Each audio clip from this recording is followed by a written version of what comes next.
So let's get right to it. At a rally in New Hampshire on Saturday, Donald Trump once again used the language of 20th century authoritarians while separately praising this country's strongmen.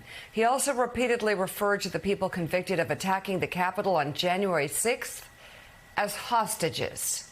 And again, said immigrants are, quote, poisoning the blood of our country. Take a listen. We were like a rocket ship. It was like a rocket ship sent by Kim Jong-un, just like that.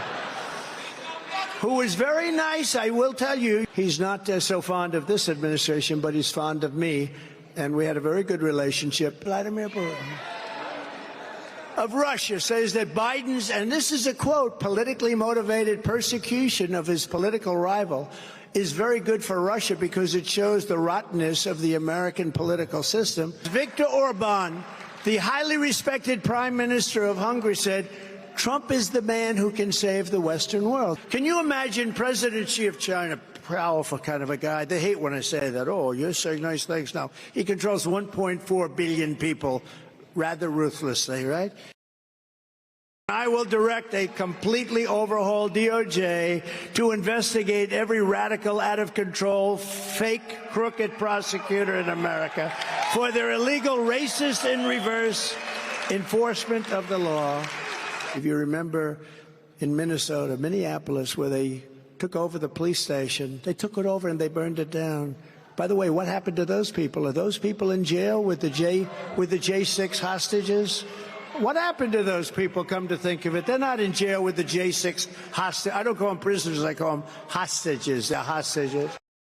We got a lot of work to do. You know, when they let, I think the real number is 15, 16 million people into our country, when they do that, we got a lot of work to do. They're poisoning the blood of our country. The crime is going to be tremendous. The terrorism is going to be, and then we built a tremendous piece of the wall, and then we're going to build more. And all right, once again, I misspoke. It's this centuries strong man that he was talking about. Right. But again, why do we show this? We always get that question. Why do you give him attention? Actually, this cannot be normalized. And he is the Republican frontrunner. He is so far the Republicans' choice. Yeah. Well, not only it's getting more explicit, it's getting worse. I am still shocked by the clowns who claim to be media critics out there. It's absolute clowns that attack the media for reporting this. And some say you just don't get it. You don't understand his connection with the audience. You just have to understand better. You're actually helping him by focusing on, saying he's fascist.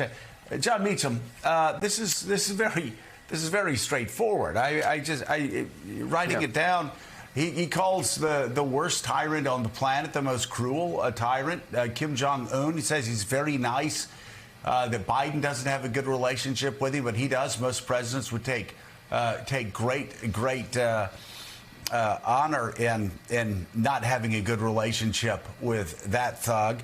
And then Vladimir Putin, and this is the one that really sticks with me, is Donald Trump's always talking about how horrible America is, how terrible America is when he's not in office. He did it before, he's doing it after.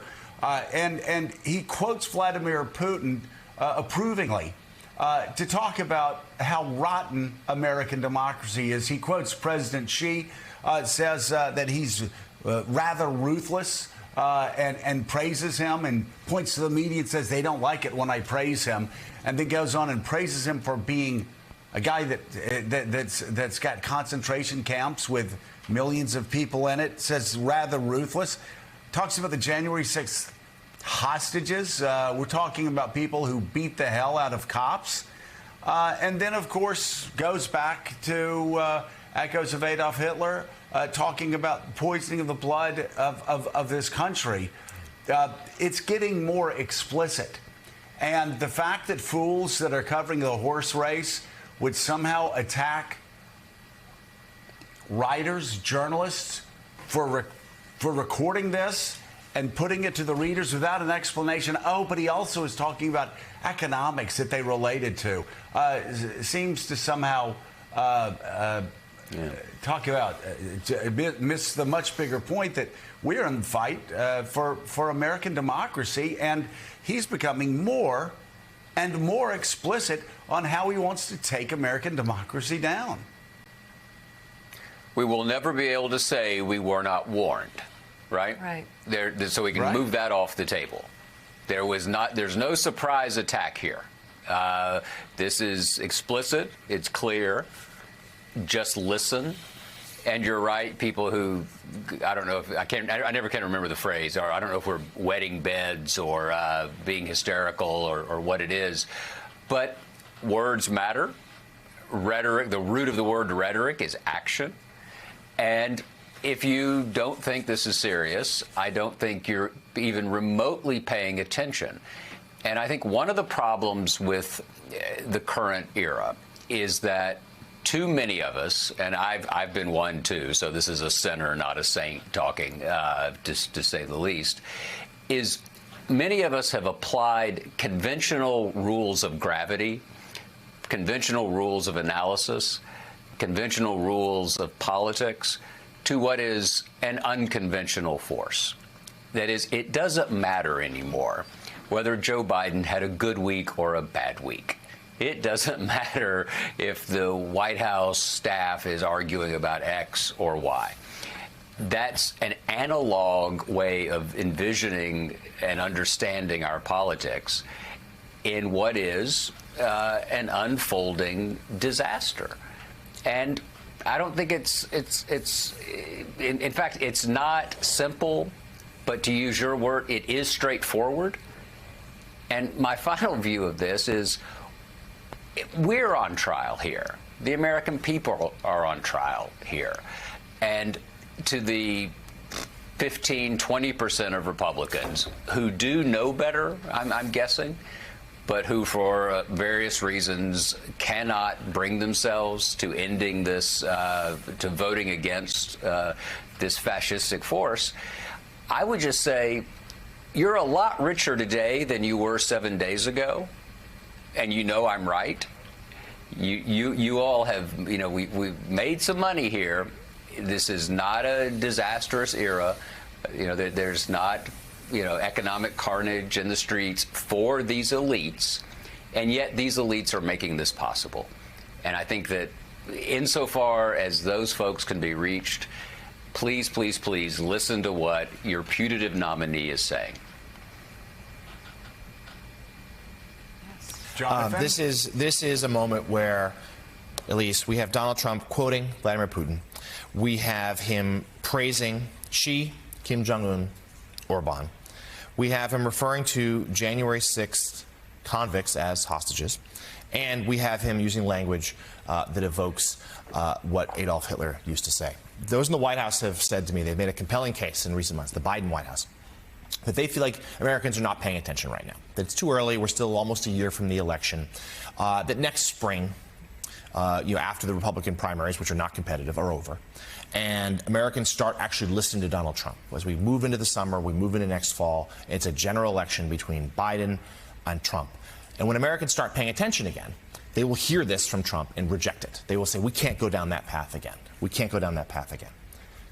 My question, though, is, as Trump seems, his poll numbers are only going up, both in the Republican primary and now in general election survey after general election survey, he's ahead of Biden in most measures.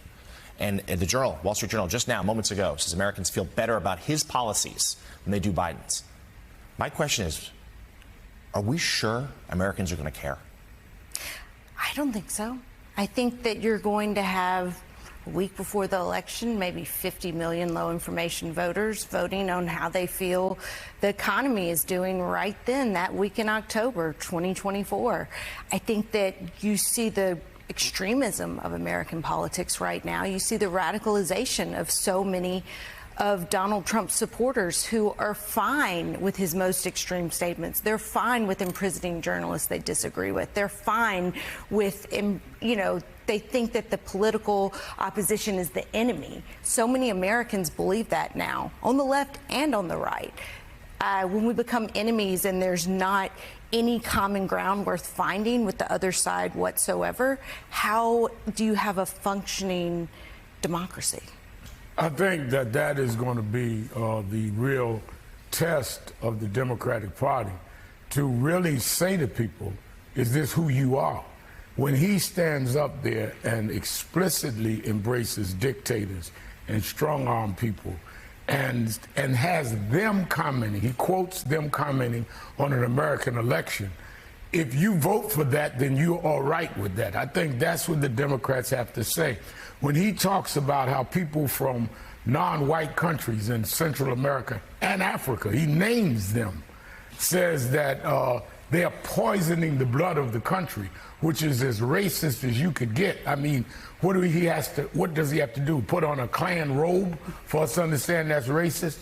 So, and you're talking about young blacks, you'll vote for that. That's what you think of yourself, is that you're poisoning the blood of America?